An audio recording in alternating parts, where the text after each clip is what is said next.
Hello mga kamamsi! Samahan niyo ko sa pagluto ng garlic butter shrimp ala mamsi.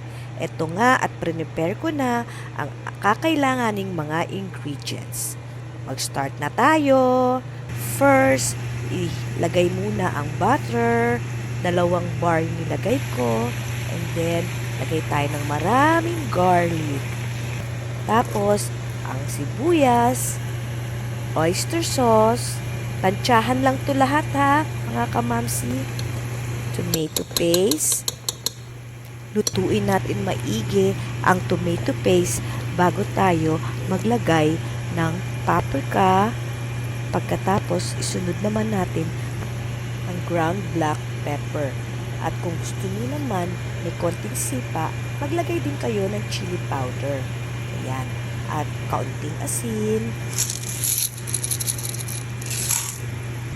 Hindi ko na ilagay pala kanina sa ingredients yung sugar. Pero naglalagay din ako ng mga 2 teaspoon para lang pampambalanse ng lasa. Ayan.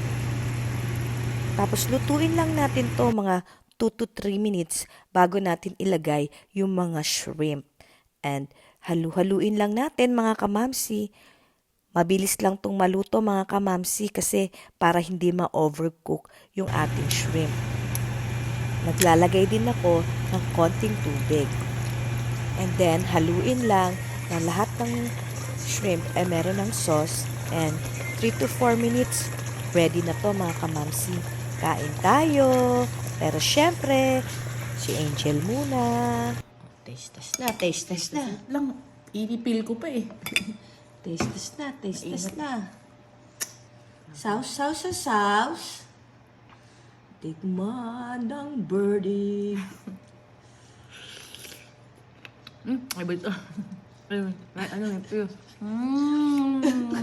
Epic. Buto talaga tawag. Ngayon pil pa. Sarap.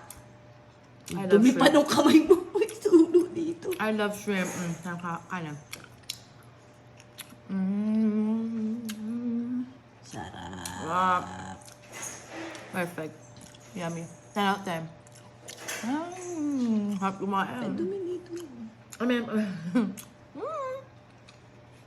sarap.